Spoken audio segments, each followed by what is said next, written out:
Shweta Desai, and I will be the presenter for today's seminar, which is on rise of terrorism, post-war on terror, emerging causes and strategies to counter threats. Let me thank you all at the outset for making time out of your schedules and making it to this seminar, which attempts to understand one of the most pressing issues of our times today, that is terrorism. We have a set of distinguished panelists amongst us, including scholars, academicians, researchers, journalists, military personnel, and from the industry to present their perspectives. It is also a great pleasure to have amongst us the eminent scholar, Dr. Rohan Gunaratna, to deliver a special address on the new global terror threats. I would like to request Lieutenant General Balraj Nagal, Director Clause, to kindly come forward and deliver the welcome address.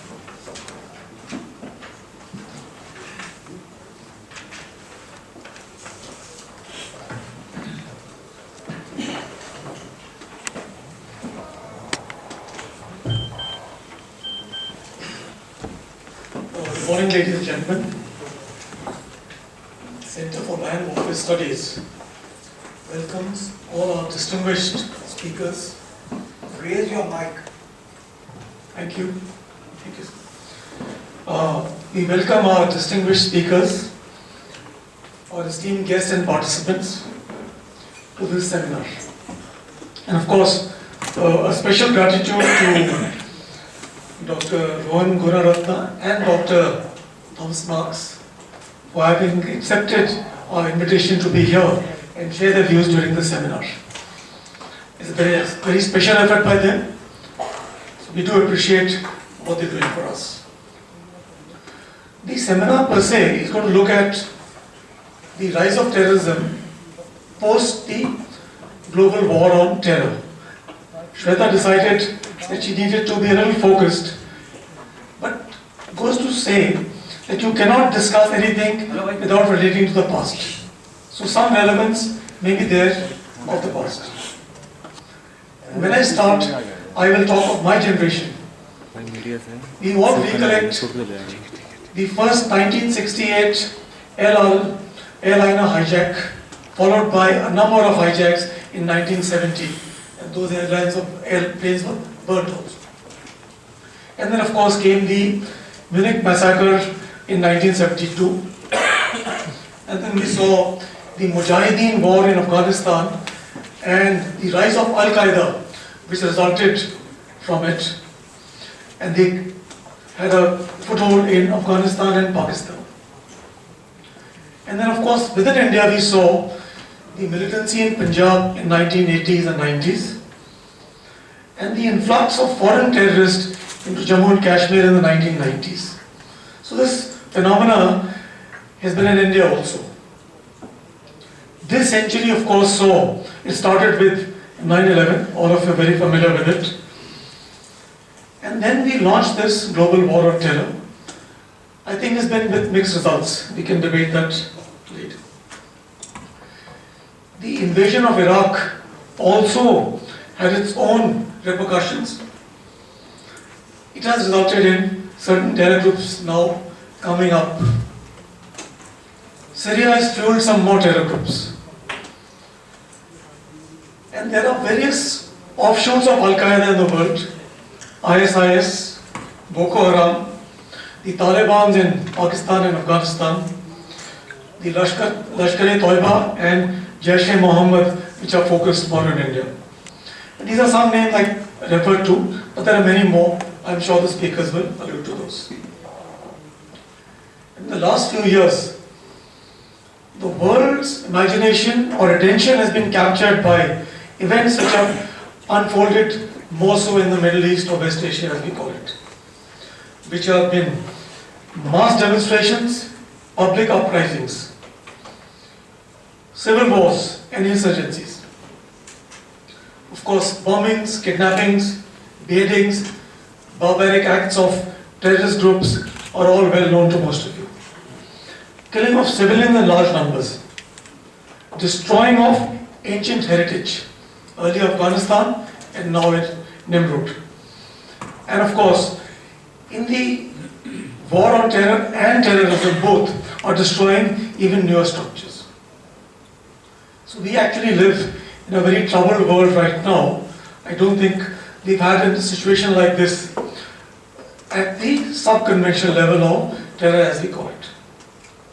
Simultaneously, we've also seen this spectre of WMDs coming in. So at the higher spectrum of war, there is growth, but at the lower spectrum of war, the growth has been more than anticipated. So it's causing a lot of turbulence and disturbance in the world, in societies. President George Bush did start the war on terror, and he said to find, stop and defeat every terrorist group of global reach. We will examine where we reached in that fight today. Of course, the idea was very noble. We were looking at securing peace and freedom for the people who have suffered for very long under the tyrannies, and we wanted to bring in democracy, human rights, justice. Have we reached our goals? We'll examine.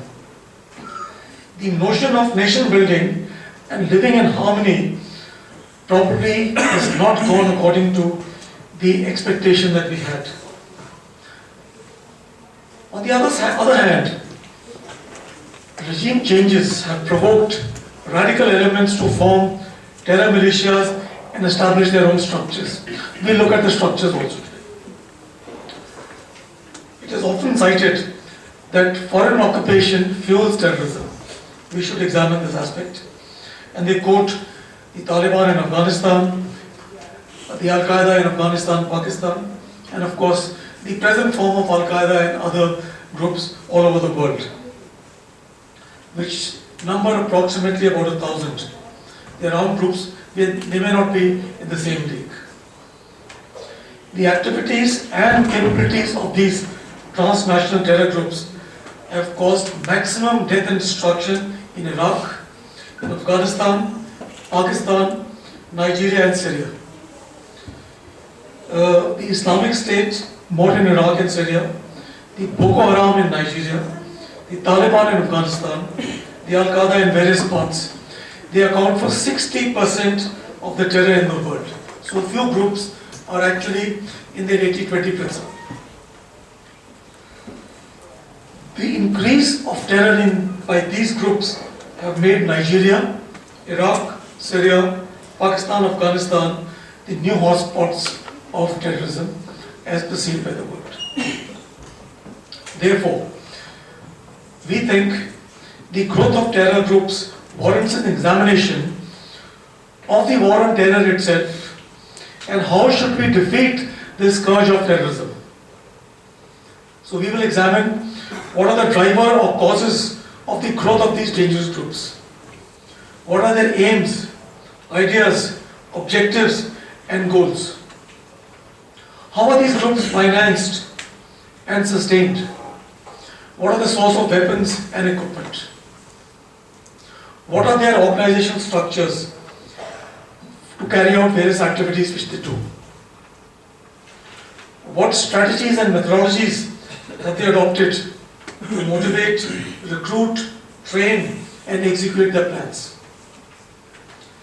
Having done all this, then we need to see what are the countermeasures we need to put in place to defeat these organizations, their funding, their recruitment, their military hardware acquisition and the strategies. Therefore, we structured the seminar in 3 parts. The first is the drivers for emergence of transnational armed non-state actors. Our speakers will evaluate the emerging global political, military, social and economic challenges pivotal for growth of these groups. In the second session, we will look at the strategies they are adopting. And lastly, of course, how do we prevent this? With this, I request Dr. Rohan Gunaratna to take stage. Thank you very much.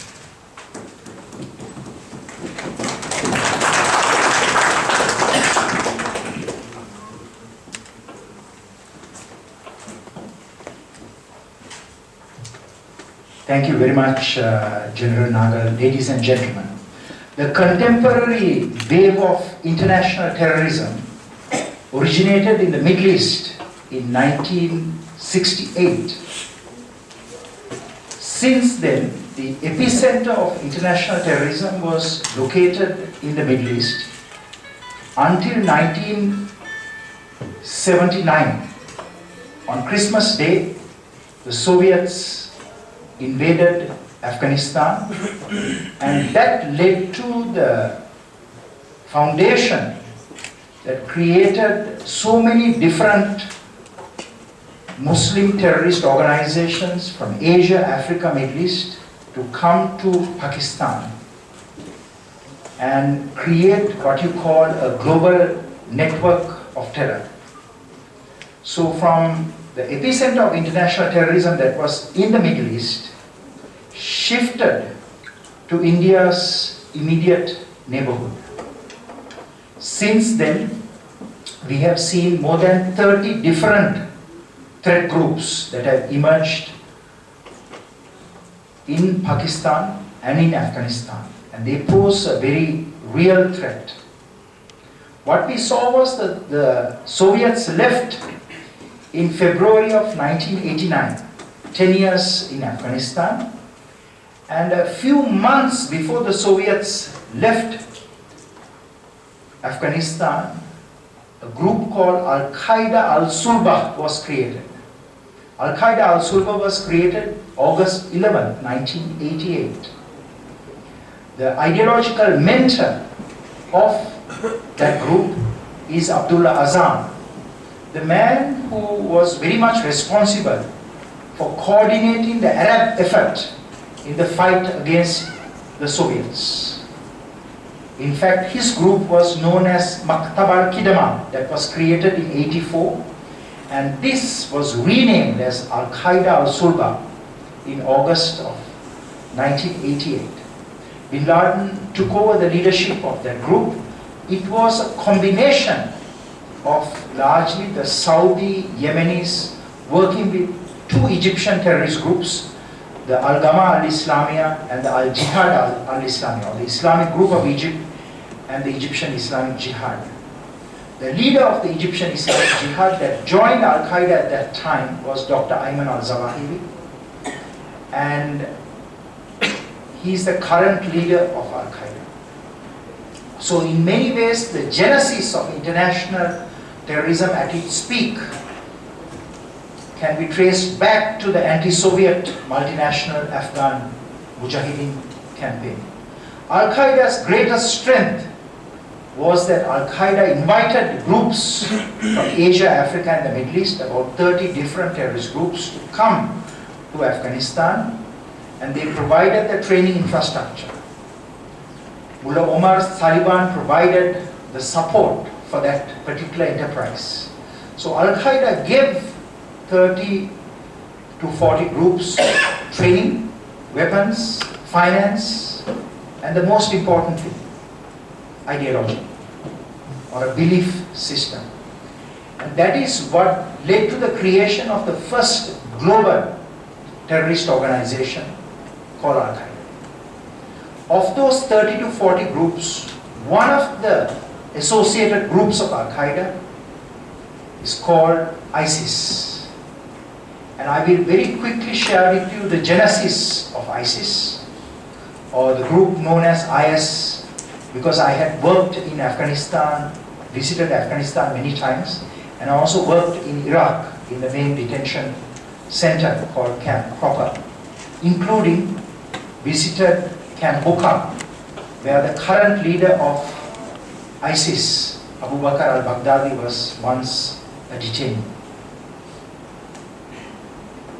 When Al-Qaeda invited a number of terrorist groups to come to Afghanistan, one of the groups that relocated to Afghanistan was a group from Jordan, from a place called Zakka, and the leader of that group is Abu Musab al-Zarqawi. Abu Musab al-Zarqawi is the founder father of ISIS. Abu Musab al-Zarqawi had a group called Tawheed al-Jihad. In fact, his mentor was Abu Muhammad al-Maqdisi, a radical cleric whom he met in prison. Abu Musab alZarqawi himself was a criminal, and he was radicalized by Abu Muhammad al-Maqdisi. And what we saw was, as the campaign against the Soviets ended, Abu Musab alZarqawi located to Afghanistan, and Bin Laden gave him money. And he established his training camp called the Al-Mata training camp in Herat, very close to the Iran border. In fact, you can say that the genesis of ISIS was in that training camp in Afghanistan. And after the US-led coalition intervened in Afghanistan in October of 2001, after Al-Qaeda's iconic terrorist attacks on America's landmarks, we saw that Abu Musab alZarqawi moved from Afghanistan to Iran. He was very briefly in Iranian detention. The Iranian Ministry of Intelligence and Security did not know his importance. And subsequently, the Iranian Revolutionary Guard Corps briefly held Abu Musab alZarqawi, but took him to the north of, took him to the border, the Iranian border, which is north of Iraq, and released him. And Abu Musab alZarqawi relocated to a place called Kurmal, which is in the north of Iraq. And there, Tawhid wal Jihad renamed itself Al-Qaeda in Iraq. So Al-Qaeda in Iraq is the predecessor to ISIS. And I will very quickly share with you that Abu Musab alZarqawi, he was originally joined by about 200 Arabs who came from the Levant. Levant is southern Turkey, Iraq, Syria, Jordan, Palestine, and Lebanon. Abu Musab alZarqawi's group originally consisted of people from the Levant. And it is this group that evolved from Tawhid wal Jihad to Al-Qaeda in Iraq, and Al-Qaeda in Iraq to Mujahideen Shura Council. Mujahideen Shura Council, it evolved to the Islamic State of Iraq, and Islamic State of Iraq was renamed the Islamic State of Iraq and Syria. And mid last year, Abu Bakr al-Baghdadi, who succeeded Abu Musab alZarqawi through one other individual called Abu Umar al-Baghdadi, and they created this group called the Islamic Caliphate. So in many ways, the genesis of Islamic Caliphate can be traced back to Al-Qaeda in Afghanistan. It is not a new group, and today, instead of one epicenter of international terrorism on the Afghanistan-Pakistan border, we have a second epicenter of international terrorism in the Levant. And that continues to pose a much bigger threat. Because the numerical strength of Al-Qaeda was about 2,000 to 3,000 fighters. Hardcore 400 fighters. But if you look at the numerical strength of ISIS, although it is very much in the core area of the Levant, it is about 30,000 fighters, including 20,000 foreign fighters. So it's a much bigger group, much bigger threat that will challenge the world, that will challenge global harmony in the years to come. Having served in Iraq, I thought that I will share with you a little bit about the structure of ISIS. ISIS has four components. The first component is what is called ISIS core, which is located in Iraq and Syria. And this is the most dangerous component of ISIS. This has to be dismantled using military force. And I want to share with you that it is very difficult to dismantle this infrastructure merely by using air power, but certainly the use of air power has degraded this group very significantly and prevented its expansion, including its expansion in the Levant. But certainly the world needs to look beyond the current capabilities that they are using to dismantle this group. So the first component of IS is Iraq and Syria centric. The second component of ISIS is the 26 provinces of ISIS, including the province in Tripoli in Libya, in Sinai, in Dagestan, and in Khorasan, which is the AFPAC component. And just yesterday, IS declared Yemen as its most latest province. IS already staged 3 very significant terrorist attacks in Yemen. And it is very likely IS will create other provinces over time. And in those provinces created by IS, the threat groups are behaving exactly like ISIS. The same style of graphic executions, the same training, significant assistance in terms of finance and other capabilities. So the second component of IS is the IS provinces, and the third component are the groups that have pledged allegiance to IS. So there are about 60 groups that have currently pledged allegiance to IS, much bigger range, wider range of groups than Al-Qaeda. Al-Qaeda had 30 to 40 groups, from the Abu Sayyaf in the Philippines to a number of groups in South Asia, Southeast Asia, Central Asia, including the Islamic Movement of Jihad, the Islamic Jihad Union, a number of groups in Pakistan, and also a number of groups in the Middle East and Africa, including Al-Qaeda in Islamic Maghreb. But if you look at IS, the groups that have pledged allegiance to IS is much bigger, including many groups that are Islamic political groups. Because the IS ideology of a caliphate, of the promise to implement Sharia law and actually doing it, holding territory, has great appeal to radical segments of the Muslim community. Perhaps even a very small segment of the mainstream Muslim community. I don't want to make a politically correct speech. I want to speak to you as the threat stands. And we have to address these issues. So the associated groups of Al-Qaeda pose a very real threat, and this includes a number of groups that are also operating in your immediate neighborhood, and including a number of Indians have joined IS infrastructure.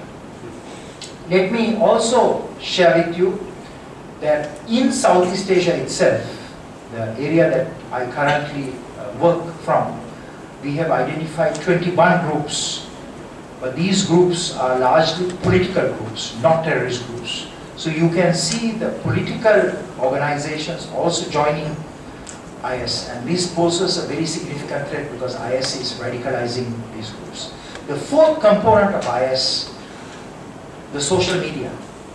More than any terrorist groups in the world, IS has mastery of social media. In fact, this is the biggest threat to India because of about 12 to 13 Indian nationals that have currently traveled to Syria and Iraq. Almost all of them went not because IS has infrastructure in India, but because Indian youth, especially well-educated Indian youth, access social media, use social media. They have been radicalized. Very small number have been radicalized, about 2 to 200 Indian Muslims, of which about 12 to 13 have traveled now to Iraq and Syria. Our own assessment is that the homegrown component of IS, or what you call IS global, is now growing and poses a very significant threat. Altogether, there are about 30,000 foreign fighters in Syria and Iraq, 20,000 Sunni fighters, about 10 to 15,000 Shia, although the number of Shia is not exactly known. It could be at least 10,000 Shia fighters. But certainly the Sunni component of foreign fighters pose a real threat to this region. And I can tell you that some of these foreign fighters have now returned and conducted attacks. The first terrorist attack to be mounted by these foreign fighters was by Mehdi Nimouchi, 29-year-old Frenchman who left Syria, went to Turkey mid last year, traveled to Malaysia, went to Thailand, went to Singapore, and traveled to Germany, and then went to Brussels and staged the attack against the Jewish museum in Belgium, killing 4 nationals, and returned back to Marseille in France, where he was arrested, now extradited to Brussels. Let me now share with you that a threat that India must really address is the online radicalization, because that is what is truly affecting you. That is, with the rise of social media in 2004-2005, we have seen that Al-Qaeda and increasingly ISIS has been able to mobilize those platforms, Facebook, Twitter, the blogs, and other Instagram and other capabilities to reach out to our youth. They are stealing our youth, and we have to address this challenge. There are about 100 counter-extremist websites, very poor, very low number. But if you look at the ISIS social media strength, there are 47,000 Twitter accounts, including one Indian national who was running many of the Twitter accounts in this region. He's been arrested now. About 10,000 Facebook accounts, 9,800 websites. So it's a huge capability, and governments are lagging behind this. And India, having shown its colors so good on the internet, I believe should lead the way in this arena, especially because you have such a large group of moderate and mainstream Muslims, including ulama, who can play a very important role in the fight against terrorism in the cyber or the virtual space. So how do we fight this threat? To fight ISIS, you need a multi-dimensional, multi-agency, multinational, and a multi-jurisdictional response. You need a huge military capability in the core area of Iraq and Syria, but you need also other military capabilities, especially intelligence-led special operations capability. So I commend General Nagar for having invited many distinguished Indian special operations commanders to this meeting, because I believe that to a large extent, to neutralize the IS global expansion, it is imperative to build those capabilities. But not only build them, the Indians have built very good special operations capabilities, but you have not used them. I am from Sri Lanka, and I am very proud of the Sri Lankan Special Operations Forces. I believe that we have the best Special Operations Forces, not the Indians, because you have not used your capabilities. If you use your capabilities, certainly you will become better. But as long as you have men wearing those shining boots and capabilities with black masks, if you don't use them, they will not be good when it comes to operation. It will be a little bit like Mumbai. So another capability you need large intelligence capabilities to fight terrorism. So the future of fighting terrorism largely rests in those special forces and intelligence capabilities. I also want to share with you that you need to go beyond those tactical capabilities. So when you design a full spectrum response to fight international terrorism, domestic terrorism, you need to think beyond that and raise those capabilities. Let me share some of those. Another is you need to have programs to rehabilitate terrorists. For example, you have quite a large number of terrorists in your custody, but you release them and you don't rehabilitate them. So when they go back, three things will happen. They will go and infect the community. They will pose a threat. They will conduct terrorist attacks. They will be deemed as heroes. They will join the terrorist iconography. So India must build a robust terrorist rehabilitation capability that delivers in prison religious and spiritual rehabilitation, like what Kiran Bedi did in Tihar jail. Educational rehabilitation, get your teachers to serve in prisons.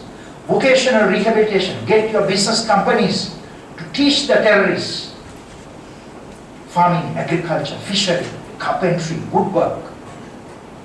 You need recreational arts in rehabilitation. Song, dance, music, puppetry, Indians have mesmerized the world with your music. Why can't you do it in prison? Another one, recreational rehabilitation, sports. Another one, counseling, psychological rehabilitation. You need one other capability, countering extremism in your communities. We have seen that the Muslim community in India has been very resistant, very resilient against terrorism. Because if you are a real Indian, you cannot be a terrorist. Because the Indian ethos is more about reconciliation, not about revenge. So I personally believe that that era is coming to an end because of social media. Entire period of Al-Qaeda, we saw that only one Indian joined Al-Qaeda core, Al-Qaeda Central. Only one Indian. Can you tell me his name? He is a man called Bakr from Gujarat. But he left Gujarat when he was 2 years old. Then he went to East Africa, with his parents. Then went to London and he was converted by his best friend to Islam. But a very radical form of Islam, not the mainstream Islam. He joined Khalid Sheikh Mohammed, the 9/11 mastermind. He was a prodigy of Khalid Sheikh Mohammed. He subsequently planned a second 9/11 attack against the targets in the United States, the Prudential Building, the New York Stock Exchange, the IMF and the World Bank buildings, New York, New Jersey, Washington DC. He was arrested by the British. He's currently serving time.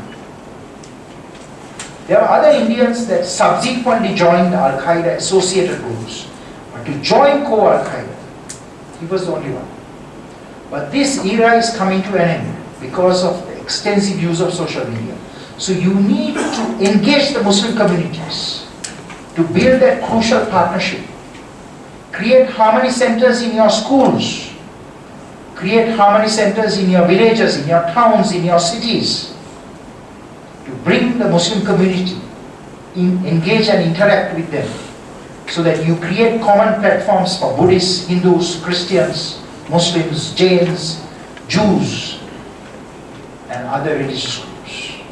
If you don't do this, in another 10 years, you will have more than 100, maybe 200, maybe 300 Muslim youth going from India to join ISIS. ISIS is not only in the Middle East. ISIS Khorasan is expanding.